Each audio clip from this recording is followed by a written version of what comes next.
खुर्रम नवाज गंडापुर साहब, भारत के हमलों में शहदा की तादाद 31 अब हो चुकी है। 57 शहरी जख्मी हैं। 69 शहरियों को निशाना बनाने वाले भारत का मकरू चेहरा एक बार फिर दुनिया के सामने बेनकाब हो चुका है। ये कहिएगा कि इस पर अमेरिका, जिसकी तरफ भारत देख रहा था कि शायद अमेरिका उसकी सपोर्ट करेगा, खुल के उसके हक में सामने आ जाएगा और उसका नैरेटिव लेकर चलेगा, लेकिन अमेरिका का उस पर रद्दअमल फौरन आता है। वो कहते हैं कि इंतहाई शर्मनाक हरकत की है भारत ने। आप समझते हैं कि वाकई में अमेरिका यही मानता है कि भारत का जो एक्ट है वो शर्मनाक है, या कहीं ना कहीं सॉफ्ट कॉर्नर बाकी है?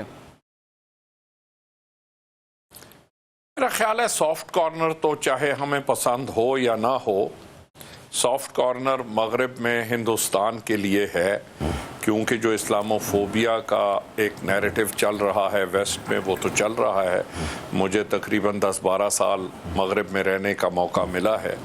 वो नैरेटिव तो चलता रहेगा, और चूँकि मगरिब समझता है कि चीन के ख़िलाफ़ भारत को इस्तेमाल किया जाएगा या किया जा सकता है, तो भारत के लिए एक सॉफ्ट कॉर्नर है, अमेरिका का भी है और दीगर ममालिक का भी है।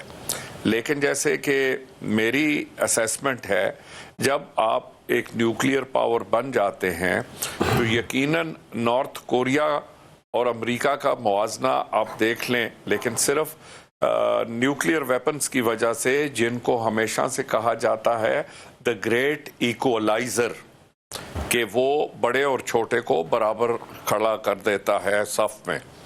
इंडिया को हमें बड़े वाज़ा पर हमें चंद महाजों पे काम करना है। इंडिया ने ये जो सिविलियन टारगेट्स अटैक किए हैं, हम उनको सिविलियन टारगेट्स कह रहे हैं, वो उनको दहशतगर्दों के ठिकाने कह रहे हैं। हमारा काम है कि फॉरेन कॉरेस्पॉन्डेंट्स को लेके जाएं, दिखाएं कि जनाब ये वो जगह हैं जिन पे इन्होंने अटैक किया है, आप बताएं यहाँ कौन से दहशतगर्दों के ठिकाने हैं। These are purely civilian targets. मस्जिदें जो हैं इबादत गाहें हैं। इबादत गाहें जेनीवा कन्वेंशन के तहत सैक्रेड होती हैं, जिस तरह के पानी के रिजर्वायर्स सैक्रेड हैं, जिस तरह के अस्पताल सैक्रेड हैं। मेरा ख्याल है इस वक्त हमें हुकूमत और अपोजिशन के मिला के वफूद बनाने चाहिए, जो दुनिया के इम्पोर्टेंट मुल्कों में जाएं और पाकिस्तान की नैरेटिव बयान करें। एक नेशनल यूनिटी, मैंने पहले भी अर्ज किया, नेशनल यूनिटी, कौम तो मुत्तहिद खड़ी है, लेकिन क्या हुकूमत पाकिस्तान इस मौके का फ़ायदा उठा के कौम को यकजा भी करने की कोशिश करेगी? हम सबको पता है कि बलूचिस्तान में क्या होता रहा है। हम सबको पता है कि रॉ के जो हेड थे उन्होंने बलूचिस्तान के बारे में क्या बयान दिए। उन्होंने कहा बजाय अरबों रुपए मिसाइल्स पे और जहाज़ों पे लगाने की बजाय हमें 5th जनरेशन वॉर के ज़रिए पाकिस्तान को डैमेज करना है। जो उनकी प्रेजेंस है, कुलभूषण सिंह यादव को हमने अच्छी तरह एक्सप्लॉइट नहीं किया। हाल ही में एक और इंडियन स्पाई पकड़ा है, उसको वक्त है, वक्त की ज़रूरत है कि उनको इंटरनेशनल मीडिया पे लेके जाएं कि उनके सर्विंग ऑफिसर्स अगर आ रहे हैं हमारे मुल्क में, तो क्या दहशतगर्दी ये है या दहशतगर्दी ये है जो वो क्लेम करते हैं विदाउट एनी एविडेंस।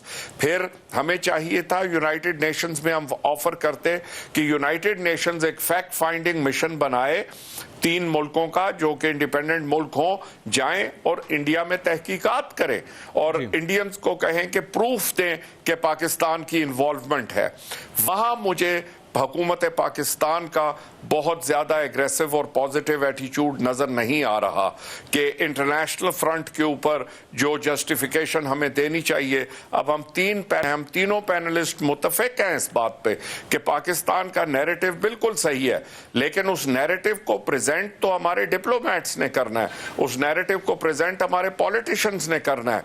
और पॉलिटिशियंस जो हैं उनके बयानात, एक तो हुकूमत के वज़रा के बयानात एक दूसरे से मुतसादिम है। कोई कह रहा है आज रात अटैक हो रहा है, कोई कह रहा है 3 दिन में अटैक हो रहा है। अटैक हो रहा है तो आप तैयारी करें, ना कि वावेला मचाएं।